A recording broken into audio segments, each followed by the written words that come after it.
بسم اللہ الرحمن الرحیم۔ گلگت بلتستان کی تاریخ کا انتہائی اہم دن کل اور آج کے ان دو ایام میں گلگت بلتستان کی تاریخ میں پہلی مرتبہ گلگت کارڈیک ہاسپٹل میں، جس کا افتتاح یقیناً 1-1.5 سال پہلے ہوا تھا، لیکن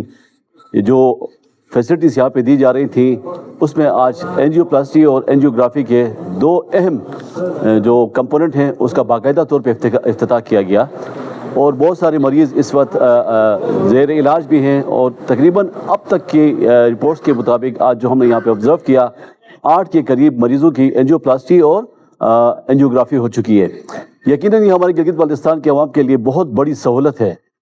یہاں کا مریض جب اس کو یا ڈائگنوز ہوتا تھا گلگت ہسپتال میں، جو یہاں بالکل منیمم ریسورسز تھے،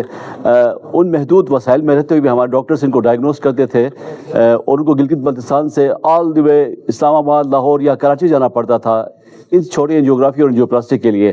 آج یہی فیسلٹیز گلگت کارڈیک ہاسپٹل میں موجود ہیں، اور آج یہاں پہ RIC راولپنڈی سے ایک ڈاکٹر عاصم صاحب کی سربراہی میں ایک بہت بڑی ٹیم آئی ہوئی ہے جو اس وقت اینجیوپلاسٹی اور اینجیوگرافی میں مصروف ہے۔ یقیناً یہ ہاسپٹل گلگت بلتستان کے لیے کسی نعمت سے کم نہیں۔ آج گلگت بلتستان کا ہر غریب، ہر وہ شخص جو افورڈ نہیں کر سکتا تھا اتنے بڑے مرض کے علاج کے لیے اسلام آباد یا دیگر شہروں میں جانا، آج اس کے گھر کے دروازے پہ، اس کی دہلیز پہ یہ سہولت موجود ہے۔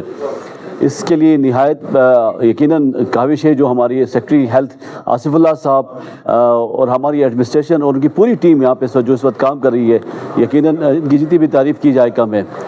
اس فیسلٹی کو سسٹینیبلٹی کی طرف لے کے جانے کے لیے یقیناً گورنمنٹ آف گلگت بلتستان اپنے طور پہ کام کر رہی ہے، لیکن اس کو مزید بہتری لانے کے لیے یہاں کی ہیومن ریسورس کی کمی اور یہاں پہ سپلائز کو انشور کرنے کے لیے یقین ہمیں ایک مربوط اور مضبوط حکمت عملی اختیار کرنی پڑے گی۔ آنے والی اسمبلی سے ہم ایکسپیکٹ بھی کرتے ہیں انشاءاللہ وہ تمام فیسلٹیز جو یہاں پہ چاہیے، وہ تمام چیزیں جس کا فقدان یہاں پہ پایا جا رہا ہے، اس کی فلفور اس کی کمی بیشی کو دور کرنے کے لیے وہ ضروری اقدامات اٹھائیں گے، اور میں امید کرتا ہوں کہ آنے والے دنوں میں گلگت بلتستان کا کوئی مریض انشاءاللہ اسے گلگت بلتستان سے باہر جانے کی ضرورت نہیں پڑے گی، اور آنے والے وقتوں میں یہاں پہ باقاعدہ آپ کے ہارٹ کی سرجریز بھی یہاں پہ کی جائیں گی، تو یہ جو یقیناً خوش آئند ہے۔ میں امید کرتا ہوں کہ اور دعا کرتا ہوں خدا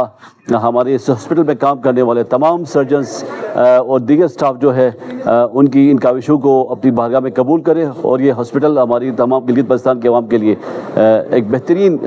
جو فیسلٹیز دے رہی ہے اس میں کامیاب ہو۔ السلام۔